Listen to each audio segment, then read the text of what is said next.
Muammar Gaddafi ruled Libya for over 4 decades, a man hailed by some as a revolutionary visionary and condemned by others as a brutal tyrant. Under his rule, Libya experienced a surge in oil wealth, free education, healthcare, and ambitious infrastructure projects that turned a desert nation into one of Africa's wealthiest. But behind the scenes was a darker reality. Dissent was silenced through torture, executions, and disappearances. Political opponents vanished. Freedom of speech was suppressed. Gaddafi's grip on power was absolute, and his eccentric persona masked a regime that mixed generosity with fear. This is the story of a leader who promised liberation but delivered it with an iron fist. Muammar Gaddafi was born in 1942 in a Bedouin tent in the Libyan desert, an impoverished child from a nomadic Arab family. Influenced by the anti-colonial wave sweeping across the Arab world, Gaddafi idolized leaders like Egypt's Gamal Abdel Nasser and dreamt of uniting the Arab nations under one socialist vision. In 1969, at just 27 years old, Gaddafi led a bloodless military coup that overthrew King Idris. The monarchy was dissolved and Libya was declared a republic.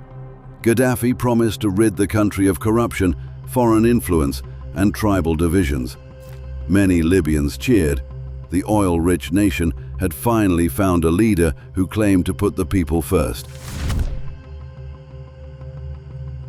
Under Gaddafi, Libya underwent a dramatic transformation.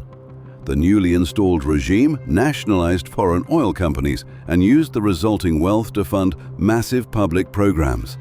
Education became free, and not just at the primary level. University attendance skyrocketed, and Gaddafi's government even funded international scholarships. In a region where illiteracy had long been widespread, Libya achieved one of the highest literacy rates in Africa. Healthcare also became highly subsidized and widely accessible. Hospitals were built even in rural regions, and life expectancy improved significantly during the early decades of his rule. He invested heavily in infrastructure. Gaddafi's Great Man-Made River Project, a $25 billion endeavor, channeled fresh water from deep beneath the Sahara Desert to arid cities across Libya. It remains one of the largest irrigation projects in the world, and a rare example of his long-term vision actually materializing. Housing was treated as a human right. Electricity bills were nearly non-existent. Even newlyweds received government-funded homes. In fact, by the 1980s, Libya boasted one of the highest per capita GDPs in Africa. On the international stage, Gaddafi positioned himself as a champion of Pan-Africanism. He advocated for the creation of a United States of Africa, complete with a single army, passport, and currency. He poured millions into infrastructure projects across the continent and provided aid to struggling African nations, earning him admiration among some African leaders. But for all the progress, Gaddafi's Libya was built on fear. His government eliminated all political opposition. Dissent was criminalized, and critics faced imprisonment, torture, or execution. In 1996, over 1,200 prisoners were killed in a single day at Abu Salim prison, massacred after protesting conditions.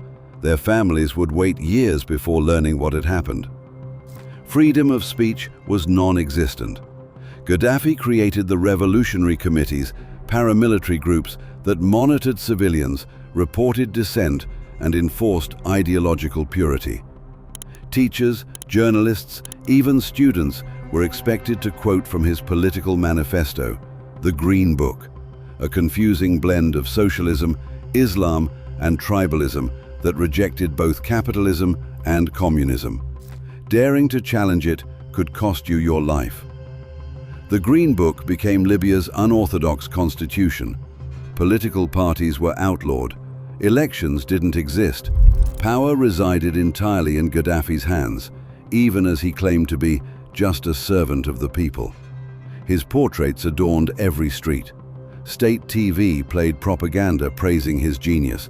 He referred to himself as the brother leader and insisted on sleeping in a Bedouin tent, even during state visits abroad.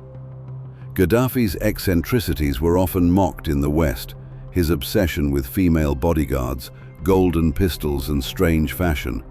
But behind the humor was cruelty. Defectors were assassinated abroad. Libyan citizens vanished without explanation. Torture was routine, and fear was always in the air. Gaddafi's influence extended far beyond Libya's borders, and not always in positive ways. During the 1970s and 1980s, he became a notorious sponsor of international terrorism. He financed militant groups across the world, including the IRA, PLO, and various African insurgencies. His money funded weapons, explosives, and violent uprisings in an attempt to destabilize regimes he considered imperialist or pro-Western. But his most infamous act came in 1988, when Pan Am Flight 103 exploded over Lockerbie, Scotland, killing 270 people, including 189 Americans. After years of denials, Libya finally admitted responsibility and paid compensation to the victims' families, though Gaddafi never personally expressed remorse. The result was international isolation. The United Nations imposed sanctions. The US labeled Libya a state sponsor of terrorism. Economic hardship followed, and Gaddafi, once seen as a bold anti-imperialist voice, became a global pariah. But in a surprising twist, Gaddafi changed course in the early 2000s. After the US invasion of Iraq, he announced that Libya would abandon its weapons of mass destruction program and cooperate with Western intelligence. This move stunned the world and worked. Sanctions were lifted, diplomatic relations were restored, foreign investment returned. For a brief period, Gaddafi became an unlikely partner in the war on terror. Western leaders met with him, oil flowed again, and Libya once more became a crucial player in North Africa. But this was short-lived. Beneath the surface, the same oppressive tactics remained. The economy was still heavily controlled by the state. Unemployment, especially among the youth, soared. Corruption was rampant, and Gaddafi's family, particularly his sons, grew fabulously wealthy, while ordinary Libyans struggled. In 2011, the Arab Spring ignited revolutions across the Middle East and North Africa. In Libya, peaceful protests quickly escalated after Gaddafi's security forces responded with lethal force. Rather than step down or negotiate, Gaddafi vowed to crush the rebellion.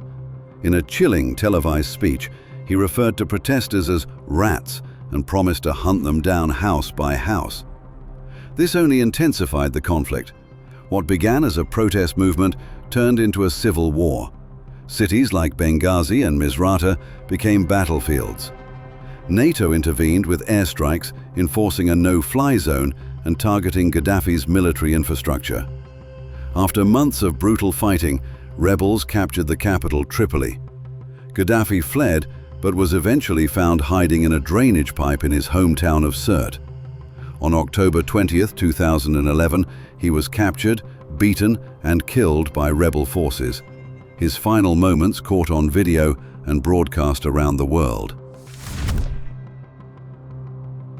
More than a decade after his death, Libya remains divided and unstable. Rival governments, militias, and warlords continue to battle for control. Some argue that, however brutal Gaddafi was, he at least kept the country united.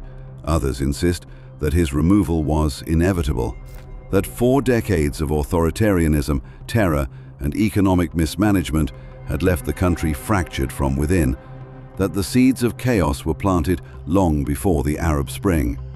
And yet, for all his crimes, there are still Libyans, particularly in rural and older communities, who remember Gaddafi's era as one of dignity, strength, and stability.